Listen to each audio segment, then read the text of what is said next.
The Trionian Saga, Book 1, Beyond the Border Mountains. By the time this chapter ends, something will change. A truth will be revealed, a path will be chosen, and nothing will ever be the same again, so don't look away. Chapter 4, Shadows of Prophecy. The ancient Hethanian city of Seraphina stood as a sentinel against the northern winds, its stone walls etched with centuries of prayers and secrets. Within its heart lay the revered temple, a sanctuary where the divine whispered to mortal souls. Here Macrillion, a man of dark hair and a handsome face, sat upon a wooden bench in simple robes. His athletic build hinted at years of adventure, but his eyes bore the weight of dreams that transcended mere escapades. The temple's air hung heavy with incense, tendrils of fragrant smoke curling around the priestly elders who gathered like ancient oaks. Their faces, etched with wrinkles and wisdom, regarded Macrillion with both curiosity and skepticism. He had come seeking answers, driven by visions that clawed at his sanity. Macrillion cleared his throat, his voice echoing off the mosaic-tiled ceiling. "Elders," he began, "I have been visited by dreams ominous and vivid. They speak of shadows encroaching upon the kingdom, of a darkness that gnaws at our very roots." The eldest among them, Arian, a man whose eyes held the memory of countless sunrises, leaned forward. "Speak, Macrillion. What did these dreams reveal?" Macrillion hesitated, his gaze flickering toward the stained-glass windows depicting hallowed saints. "I cannot say precisely," he confessed. "The dreams are imperfect visions of calamity and loss of life. People running for their lives from an engulfing darkness. Are they messages from the divine or mere figments of my restless mind?" The elder voiced his concern. "If they were truly from the gods," he said, "we would have received a sign, a comet streaking across the heavens, a prophetic raven alighting upon our altars." Macrillion perceived the slight. "But silence," Macrillion countered, "can be as ominous as thunder." The elder's eyes bore into him. "Perhaps," he murmured, "but the gods are not known for their subtlety." Macrillion proceeded to fill the elders in on his encounter with the Lady of the Dune and her communication on the beach. "Then," Macrillion pressed, "what if these dreams are from the spirits? What if they are warnings, omens of a storm brewing beyond our sight?" The elder's gnarled hand gestured to those present. "We are but mortals," he said, "and our understanding is limited. Seek clarity, my son. Meditate and listen." The priestly elders motioned to each other, their murmurs like leaves rustling in the wind. An elder stepped forward, his gaze piercing. "Macrillion," he said, "you spoke of the future, a warning you claimed. I do not believe that spirits would be benevolent toward mortals and warn us of impending doom." Macrillion met his eyes. He was not interested in a theological debate. "Look, I seek answers. I was directed to come here for clarity, and maybe aid for a journey I must undertake." The elders looked at each other and gave no response. Macrillion sighed, gratitude and frustration warring within him. He mused, "Is there no help from the respected elders?" "Thank you," he murmured, rising from the bench. It dawned on Macrillion that he would find no satisfaction here. "Perhaps I have wasted your time." "And mine." As he stepped into the temple courtyard, muted myrrh trailed behind him, a chorus of doubt and pity. The temple's shadow clung to his heels, and he wondered if he was a questioning fool chasing phantasm. And then, like a sudden squall, the air crackled with excitement. A commotion erupted, a wave of cheers and fervor. Macrillion turned, and there, down the bustling street, came the king and his consort. Sor Quebin, the ruler of Hathane, rode a magnificent stallion. His fine clothing bore no crease, and his high cheekbones framed a kindly face. Courtiers, soldiers, and servants surrounded him, their loyalty unwavering. A servant flung coins into the crowd, a lolly scramble of silver and copper. The people scrambled, their gratitude palpable, for Sor Quebin was not merely a king. He was a beacon of hope, a protector of their realm. The crowd was kept at bay as the king essayed to enter the temple courtyard. Sorquebin dismounted, his large stature casting a shadow over the cobblestones. Sorquebin was surprised to encounter the young nobleman here. "Macrillion," he said, his voice warm as honey, "how goes it, old friend?" Macrillion came from a noble family, the keepers of Arkan Island and the loyal lineage of the Silver Gull. His family was well known to the royal family in the capital, Care City. In younger, more innocent days, Macrillion, his brothers, and Sorquebin had spent many a time pursuing playful adventures in meadows, woodlands, and along streams. Macrillion gave a gentle motion and spoke, "I am well," and then acknowledging the dispensing of coin in the street, "You are most generous, sire." "It is my duty as ruler," Sorquebin replied. "My father set the example, and I follow as best I can." Macrillion chuckled. "No one can match your generosity, sire." Their smiles held memories of feasts and music, of shared laughter under moonlit skies. Sorquebin asked, "How did you enjoy the lavish birthday celebration in Care City?" "It was good to see you and your family attend." The annual ball celebrating the king's birthday was a highlight for nobles both domestic and foreign. It had been a splendid affair not but 1 week ago. "Sire, I had an enjoyable time." As always, the ball was a triumphant success. But then Macrillion confessed, "Since that evening, I have been in the city of Mediases. I have been unwell, afflicted with dreams, visions that haunt my nights." Sorquebin's brow furrowed. "Dreams?" he echoed. "Tell me, Macrillion, are they of joy or sorrow?" The sun struggled through mottled clouds, casting long shadows across the cobbled streets of Setafina. Macrillion hesitated with the weight of his visions. Sorquebin's eyes bore into him, waiting for the truth. "Dark dreams," Macrillion began, like ink spilled upon parchment. "I see a land shrouded in mist, a realm beyond our own, yet eerily familiar. Its sky weeps blood, and its land echoes with the cries of poor souls afflicted by forgotten gods." Sorquebin's brow furrowed. "Forgotten gods?" he repeated. "Where is this realm, and what do these gods seek?" Macrillion's voice dropped to a whisper. "That is what I have to find out," he said. "I perceive I am to undertake a journey, but to where it will lead I cannot say." The king's consort, Lady Allowin, stepped forward. Her eyes, the color of storm-tossed seas, held both curiosity and concern. "Tell us what you do know about these gods," she inquired. Macrillion's gaze shifted to the temple spires, silhouetted against the fading light. He remembered portions of his visions. "They seek to fracture and destroy," he replied. "They pass through a rift that widens with each passing night. The border mountains are the fulcrum.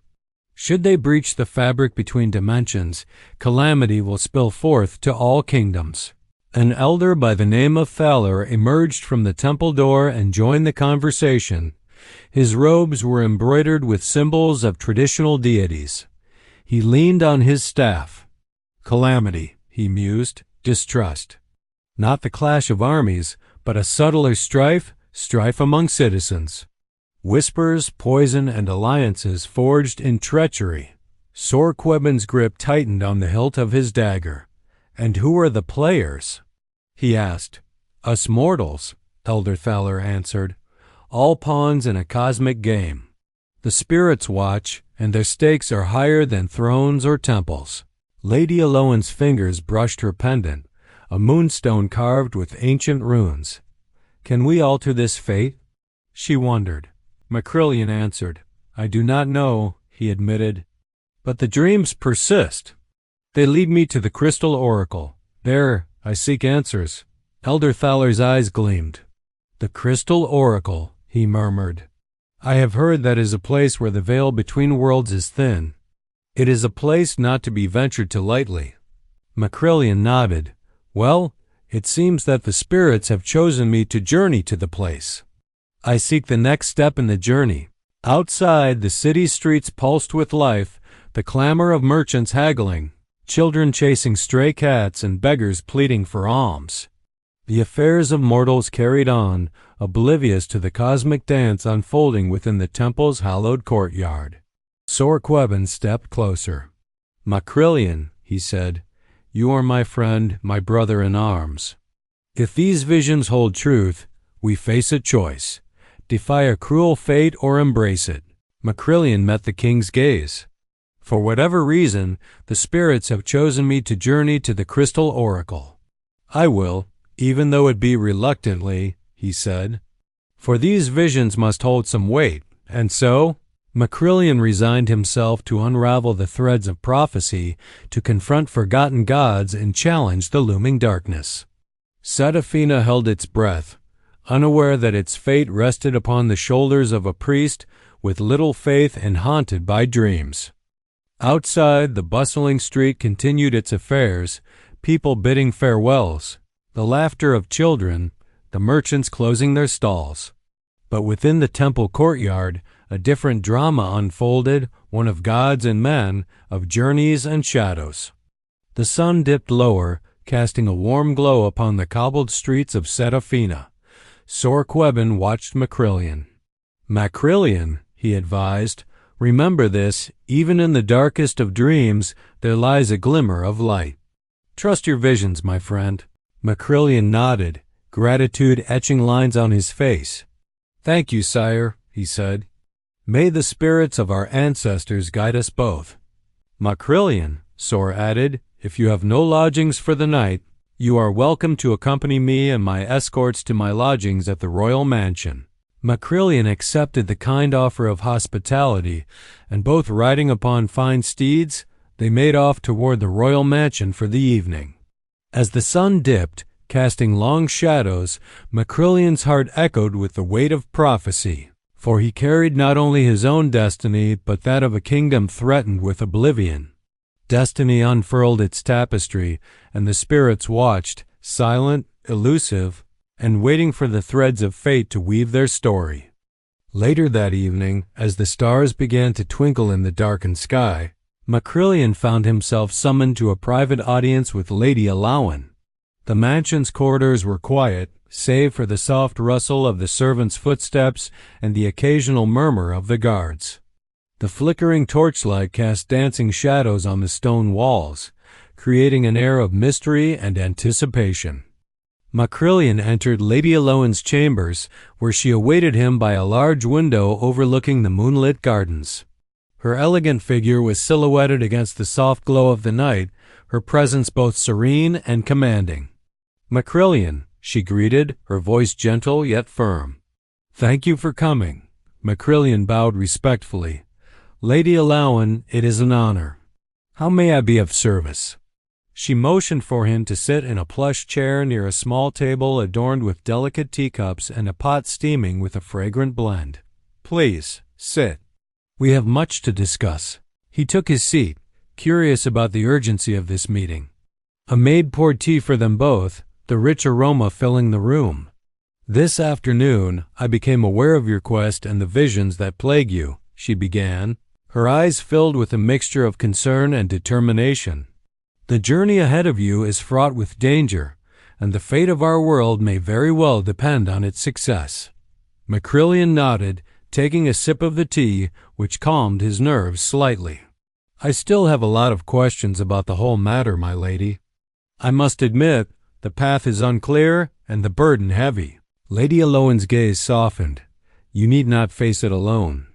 I will request from the king that he spare 10 of his finest guards to accompany you on your journey. Their skills and loyalty will be invaluable."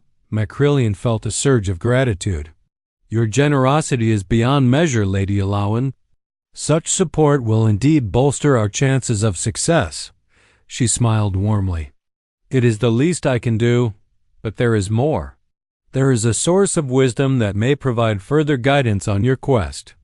Have you heard of the Green Lady?" Macrillion frowned slightly, searching his memory. "The Green Lady, she is a legend, is she not? A ghostly recluse who dwells in the woods and jagged ravines of Scarp." Lady Alawen nodded. "Indeed. She is said to possess ancient knowledge and a deep connection to the natural world. Some say she can commune with spirits and see into the past and future. If anyone can help you understand the forgotten gods and the sacred object you seek, it is her. Macrillion considered this, his mind racing with possibilities. How might I find her? Lady Allowan spoke. She is elusive, but there are those in the town of Scarp who might guide you to her whereabouts. Speak to the villagers with respect and sincerity, and they will aid you in your search. Macrillion felt a renewed sense of purpose. Thank you, Lady Allowan. Your advice and support are invaluable. I will seek out the Green Lady and heed her guidance. Lady Allowan placed her cup on the table. I have faith in you, Macrillion. Remember, you are not alone in this. The strength of our kingdom and the hope of our people go with you. As Macrillion rose to leave, he bowed deeply once more. I will not let you down, my lady. We will prevail. She watched him go, a silent prayer on her lips for his safety and success. The journey ahead was perilous, but with the support of allies and the guidance of ancient wisdom, there was hope that the darkness threatening their world could be vanquished. The dawn broke with a pale light, casting a soft glow over the mansion grounds. Cass Baloo entered the grounds and found Macrillion preparing for the next leg of the journey. They exchanged greetings and Macrillion updated Cass on the events of the past evening. Fantastic, Cass said. That's got me thinking, Macrillion. Maybe we should just send a really nice letter to the Green Lady instead. Cass, we need to see her in person, Cass sighed. Fine, but my penmanship is impeccable. Just saying. Macrillion gave Cass a curt look. Cass looked around him. Saddle me a horse and let's be on our way to find this Green Lady. True to her word, Lady Allowan had arranged for 10 of the king's finest knights to accompany Macrillion. They were seasoned warriors, their armor gleaming and their expressions resolute.